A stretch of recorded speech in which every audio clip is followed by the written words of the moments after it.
Hey guys, it's Kevin again, and this is my review for the Showtime miniseries, Patrick Melrose. And what Patrick Melrose is essentially about is we center on our aforementioned main character, and this is someone who basically throughout all his life was both emotionally and physically abused by his father, and basically this has had a very visceral effect on him. You know, he's gone into drugs and things like that, and basically we follow him throughout the years, him trying to now get closure with his now deceased father, and seeing if he can finally break this habit and move on with his life and stop history from repeating itself, and that's really all I'm gonna say. So, Patrick Melrose in general, if you guys don't know, this was my most anticipated TV show of the summer. I thought this had so much potential between the cast and the story in general, and it really did look like something different for Showtime, and without getting into too much, it really did live up to the hype. I absolutely loved this miniseries. I think this is a very sometimes tragic, but a very realistic and accurate accurate depiction of abuse and, drug abuse, sexual abuse, all that kind of stuff. But we're just getting to right now, starting off with the cast. And going in the show, that's actually the main reason I was looking forward to it. I saw the cast, I saw who was in, and I thought this was going to be something amazing. And the cast here absolutely kills it. There is not a single weak link in this cast. I think everyone really gives it their all, but without a doubt, the star of the show is Benedict Cumberbatch, who I am so happy to say I think gives the performance of his life. I'm not entirely sure if this is the best performance he's ever done, but it damn well is one of them, because he absolutely kills it in this role. This is a very challenging role to pull off, because he starts off the show and you don't really know what's going on with him, but as the show goes on, you really start to see the abuse and what he's been through. You know, you can tell very early on that he is hurting and that something has very deeply traumatized him to the point where sometimes he'll just start talking to himself as his father or as his neglectful mother or as his nanny. I mean, he is a very unstable man, and that can be hard to sympathize with, but Cumberbatch does an incredible job of really just exploring every facet of this character. You care for him, but at the same time, you think he's really stubborn and you really want him to get out of this situation. I think Cumberbatch just did a fantastic job, particularly in the last few episodes of the show. I think he really shined, really did a phenomenal job there. It really to show the talent that he really does have. He does undergo a pretty big transformation throughout the show, and I really loved exploring this character. Again, very hard to really get into because Patrick Melrose's childhood is all kinds of messed up, and there's a lot of tragic stuff he did go through, but I think Cumberbatch really did a fantastic job, and if he's not at least nominated for an Emmy, I will be very surprised because he absolutely killed it here.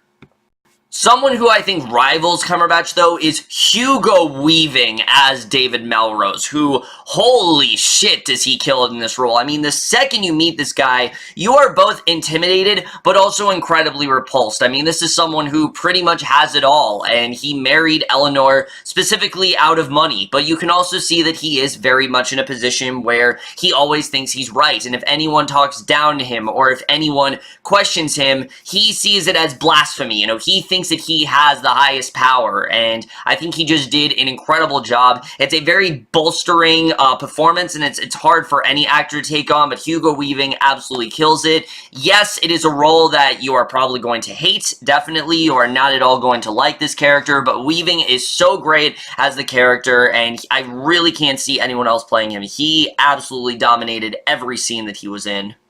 And then Jennifer Jason Leigh as Eleanor. People have been really hating on her lately, and I don't really understand why, because I think she did a fantastic job as this character of Eleanor. Because, sure, I mean, you could look at it at a face value way where you say, oh, Eleanor was just a neglectful mother who didn't really do anything to help her son. And sure, she didn't, but at the same time, you can also see what she was really going through. This is someone who had an inordinate amount of stress put upon her. You know, she is someone who loved helping people people, but she also had a very controlling husband, and she couldn't really help herself. She has, basically, fallen back to drinking constantly, and you see how regretful she is throughout the miniseries, and she was obviously fully aware of what was going on. She just didn't really do anything, and Jennifer Jason Leigh just portrays it in a very honest way. They're not necessarily trying to get you to sympathize with Eleanor, but they are trying to show you where she's coming from and why she made the choices that she did, and I think they did a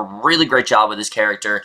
Jennifer Jason Leigh is absolutely fantastic here, and once again, I thought did a really great job. Someone else I really do want to highlight is Sebastian Maltz as the young version of Patrick Melrose, who we do see sporadically throughout the series, but he primarily plays a role in episode 2, and this kid is fantastic. Patrick, as a kid, he's very quiet, he's very reserved, but incredibly damaged, and just through a couple, and he doesn't really have like a lot of lines or anything, but just through facial expressions and certain mannerisms he has, he really does convey that trauma that he has endured or is enduring throughout the series, and I really think he did a fantastic job. We have seen some really great child performances lately, and this is definitely one of them. I really want to see this kid do more stuff. He is definitely a very talented actor for sure. It's very challenging material for anyone to go through, but let alone a child, and he honestly really did excel here. I was very impressed with his work throughout this show. And then the rest of the cast here also does a fantastic job. Anna Madeley as Patrick's eventual wife, Mary, I thought was very strong in this show. What I really liked about her character is that she's someone who, yes, she is very set on you need to turn your life around and you need to get help, but she isn't bitchy about it either. She just really wants him to better himself, and she doesn't want him to go down this bender and continue to just make his life a living hell. She really does want him to overcome it, and I thought she did a really great job. Holliday Grainger, I haven't seen her in a while, but the last thing I saw her in was like Bonnie and Clyde, the miniseries on Lifetime, and she was really good there. She is fantastic in this show. I really loved her character. Her character at first is kind of unlikable, but she does undergo a pretty big transformation. I thought she did a really great job. Indira Varma, only in one episode, but she does a really great job as this one, really the only parental figure in Patrick's life, the only positive parental figure who could see what was going on with him, and I thought she definitely was very strong. Even smaller roles, like Pip Torrens as Nicholls, who he is definitely a recurring character throughout the show, and he's very important. He does a really great job. Prasanna, how do you pronounce his last name, as his friend Johnny, he was really great. I mean, really everyone I thought killed in the show. I really mean it when I say there isn't a single weak link in the cast, and I think everyone really did excel here. But now let's get to the directing and the writing, because like I said, that I think is probably the most challenging thing about this show, because it's not a non-fiction show, but it also kind of is. If you don't know, this is based on Edward St. Auburn's books, and this was sort of like his alter ego. Like, this is the person that, he kind of based his books upon. It did happen to him, but the sequence of events, I think, happened to him, but just not in the way that he really did write it, and that can be a bit challenging for how to adapt it. And the way that they go about it, I thought was honestly very strong, because sure, there are points where this show is very hard to watch, and it is very tragic, and, it's definitely very heavy stuff, but they also go about it in this darkly funny way, where you see that Patrick is very unstable, and you see that he really isn't really in control of himself, and they never are doing it at the expense of him. The comedy is clearly there as a way to provide some levity to what's going on, and I think they did do a good job with that. I always say, try to find the light in dark situations, and that's something that I think they did a really good job with in terms of directing, and I was very impressed with the way that was done. Again, not at all how I was expecting them to go about it, but I do think that it did actually work here, and I was overall impressed with the directing overall.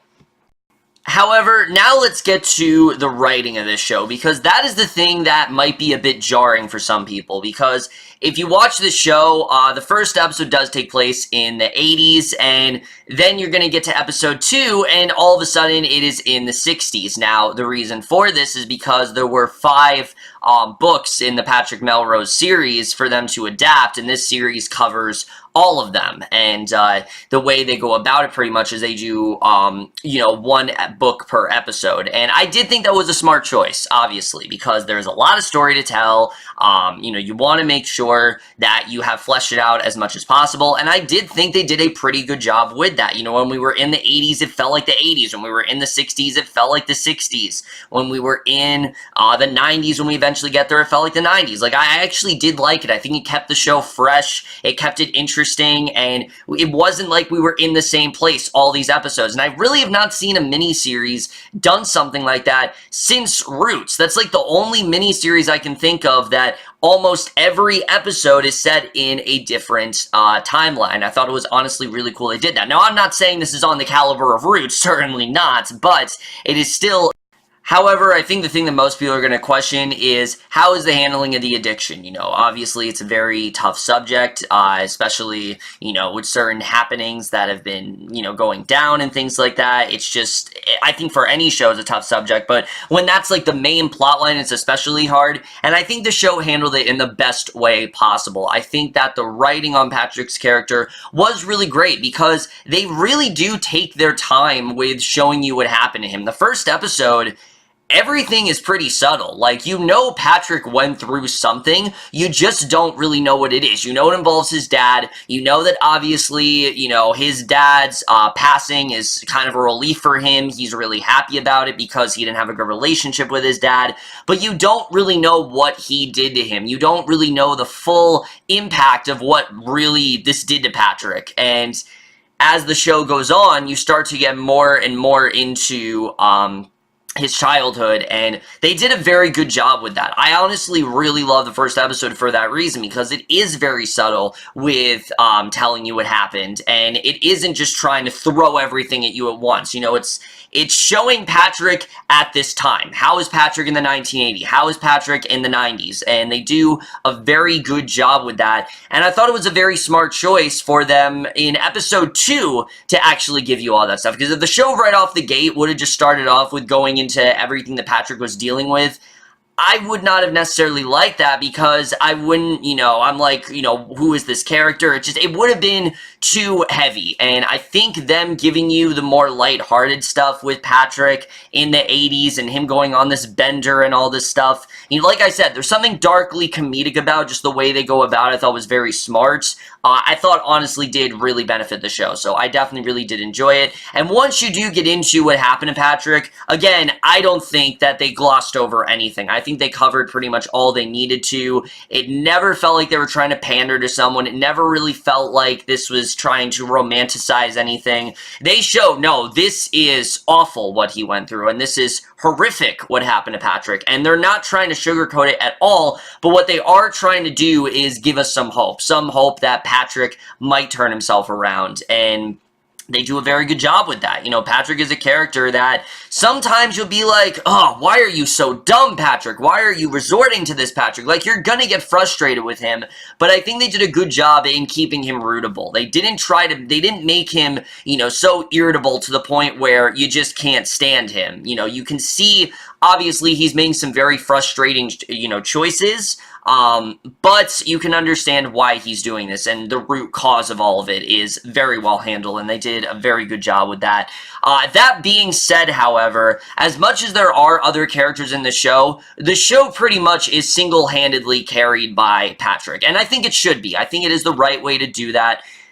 However, as much as I do like the whole limited amount of episodes thing and the fact that they fleshed everything out, I don't think that they fleshed everyone out as best as they could. You know, there's only 5 episodes, and there's a lot of characters within that episode that they introduced us to, and because of that, some characters, unfortunately, do get a bit shortchanged. In particular, Holliday Grainger's character. She comes up in the second episode, and I thought, okay, she's going to be a main character for this episode, and then we're not really going to see her again. Then episode 3, they bring her back, and she has undergone a pretty big development. And I'm like, okay, I really like where this is going. Let's see if they bring her back. They never do. They never bring her back. She's only in 2 episodes, and I was a little bit disappointed by that because I think there's some characters that they could have done just a little bit more with, and they really don't. Patrick is really the only character, well, maybe also Eleanor, and David, I mean, he's a very, he's a very compelling character as well, just because of how powerful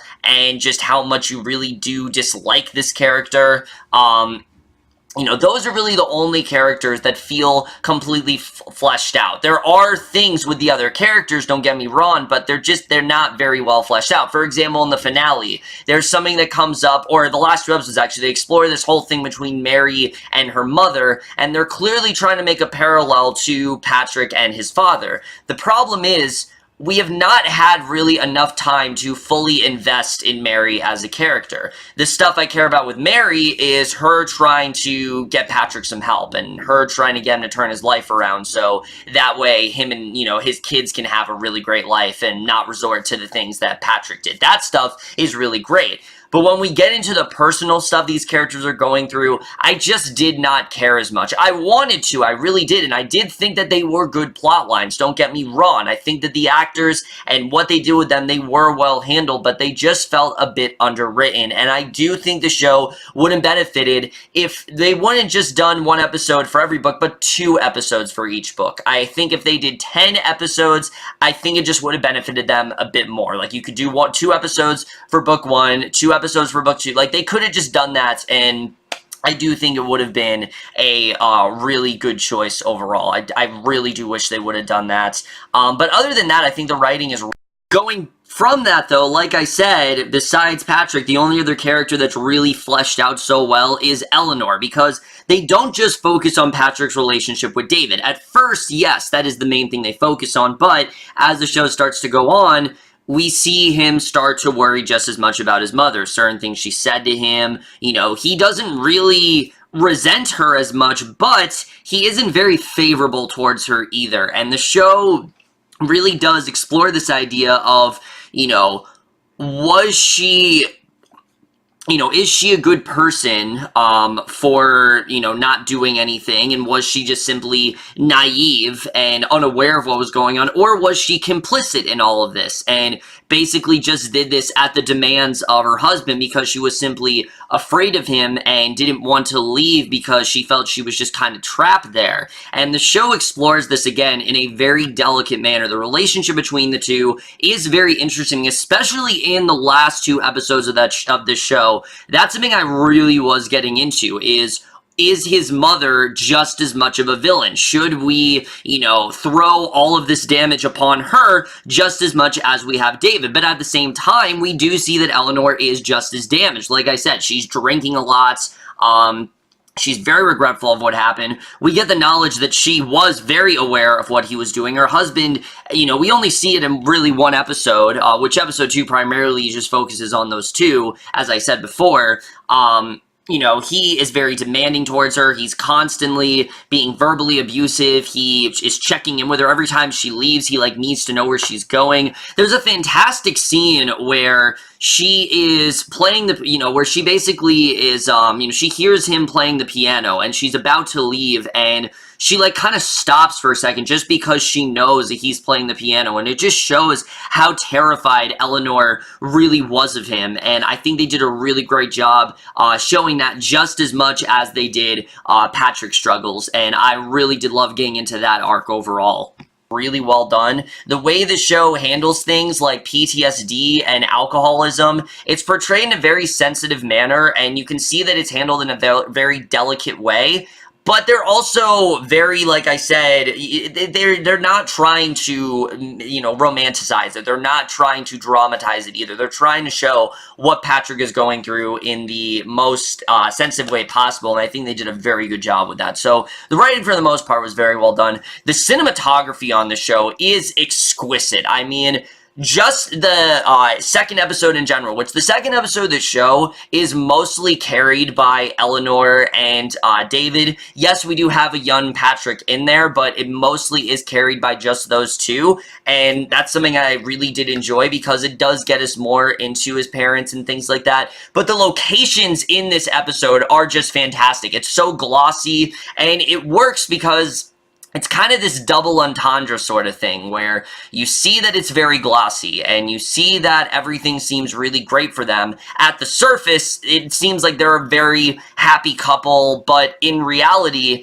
you know, it's much bleaker and it's much darker. And I think there was a really great irony when it came to the cinematography in this way. You know, when we get to the 80s, it's very different. And, you know, the second episode is the most colorful, and it makes sense because it is the most depressing. The second episode is easily the hardest episode I think you'll get through in this entire show, and you know, it definitely is very hard to watch at points. So, not saying the other episodes aren't, but the second episode especially is very hard to get through, and I think the cinematography really did play a great part in that. The score as well is really great. They really do a good job with catering to that specific time period. Like, they'll play 60s music or they'll play 80s music, and I really did enjoy that. And the editing, like I said, I do think that these episodes were the right length. I don't ever think that they were dragged on. I don't think that they were necessarily boring. There were things that happened in the episodes that I didn't think it would be a big deal, and then the finale, they actually did do something really big with them that I wasn't expecting, and particularly one scene involving Eleanor in episode 2, and I was thinking, why are we seeing this? And then in the finale, something happens, and someone shows up. I'm not going to say who it is, but the way it was done, I was very surprised by, and I really loved the way that was handled as well. And the finale in general, I thought was great. I really, without saying anything, I thought the finale was fantastic. It was a very fitting end to this character. Not everything is wrapped up in a nice, neat little bow, but it definitely does give you closure with everything we've been seeing with this character, and I think they handled that very well. So overall, guys, Patrick Melrose is a fantastic miniseries. It has a career best performance from Benedict Cumberbatch, who I think is at the top of his game here. It's really this or Imitation Game. That's really, I'd have to think about for a while, but this might be the most, it's definitely the most challenging work he's ever done for sure, but he really did a fantastic job. Like I said, Jennifer Jason Leigh and Hugo Weaving, I think, do follow suit. They're just as strong. It has a really well-done story about abuse and how someone does overcome it. But again, it's not trying to shove that down your throat. It's not trying to pander to you. It's showing this man's life. It's showing what he's had to endure, what he's really had to go through, and if he can really break that habit. And I thought they just handled that in a very well-done way. I didn't really know much about the story going into it, and I got a very well-done miniseries. And despite the fact that, like I said, I do think some characters did get shortchanged here and there, I, for the most part, did get what I wanted out of it. This is very much Benedict's miniseries. It showcases him as an actor. It showcases what, you know, Melrose and Auburn, you know, in reality really did have to go through, and I think they handled that very well here. Overall, guys, I really did love this miniseries overall. It will definitely be in my top 10 summer shows video, you know, at the end of the summer, and I'm definitely going to give Patrick Melrose overall an A-. Also, I do think it is a really smart move for Showtime to tackle this type of miniseries. This is not something I would normally see them do, but I think it's good because that is a network that has been kind of irrelevant for a while. Like, people just are like, oh, Showtime. Like, everyone talks about HBO and Stars, but Showtime is not really one that a lot of people go to, and I think it was a smart idea for them to take something like this on, and I think definitely is showing that they're sort of turning around, and I definitely do like the direction that they're heading in. But either way, guys, for this video. Hope you guys enjoyed it. Let me know what you guys thought of Patrick Melrose overall, left your thoughts in it. I feel like not many people saw this miniseries, and it is a shame because I do think it is actually very well done. But that's it for this video. Hope you guys enjoyed. I'll see you guys in my next video, and I will see you guys for that. Okay, bye.